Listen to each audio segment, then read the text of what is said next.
School principals say they're getting increasingly frustrated with parents venting their anger on social media websites like Facebook.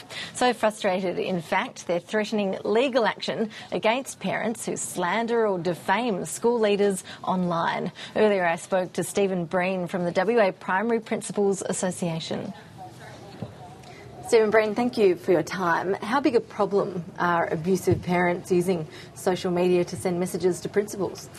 I think it's a growing problem. As social media gains popularity and it's ballooning, some people get onto the social media and just have a chat with their mate or their friend, not knowing that it's actually going out into the world. Have principals actually had to take legal action over this yet, or is that just a threat at this stage? Well, through the WA Primary Principals Association, we have actually sent a number of parents' letters. Lately, we've actually had to go to our lawyers and ask them to send letters. We have had a good response from those letters.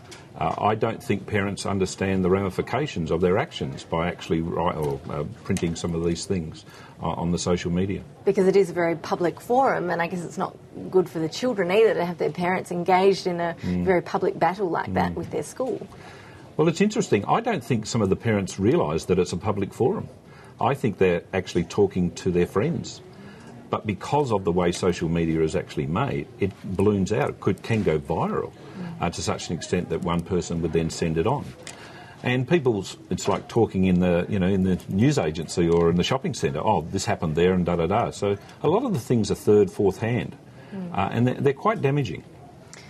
Why do you think that this has suddenly become such a problem, and why are principals dealing with it instead of the Education Department? Good question on that one. I think with the autonomous schools that the federal government is pushing and all the states are pushing, they are actually saying that it's a school's responsibility to do this. However, the schools haven't got a lot of the resources that is needed to actually back them up. When a parent makes a defamatory remark about a school, it can have huge repercussions, as I said. But because the state governments, and here we're talking about a government school, they run under the state public sector standards, and they are very reticent to actually get involved. Sometimes, if there's an investigation, it will take weeks and weeks and weeks. We need immediate effect because some of these things can simply blow out and they're lost if they're not nipped in the bud. So what is your advice to parents who might have a gripe, instead of getting on Facebook or one of the other social media websites, they don't want to go to their principal because they feel that relationship is so damaged? What can they do to air those grievances?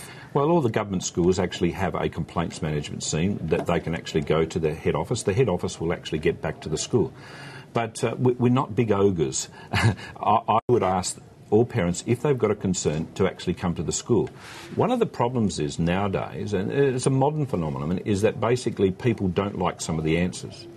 When we've got a school of, let's say, 1,000 children and hundreds of staff and hundreds of parents, sometimes the rules are made to actually look at everyone.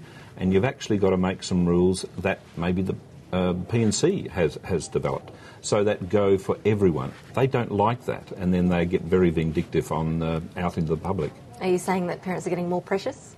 Yes. I think that is, if you ask any teacher, there is a phenomenon with children coming up, and I was talking to someone this morning about that very thing.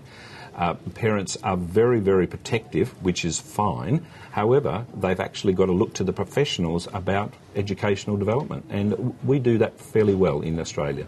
Stephen Breen, appreciate your time. No worries. Thanks, Ashley.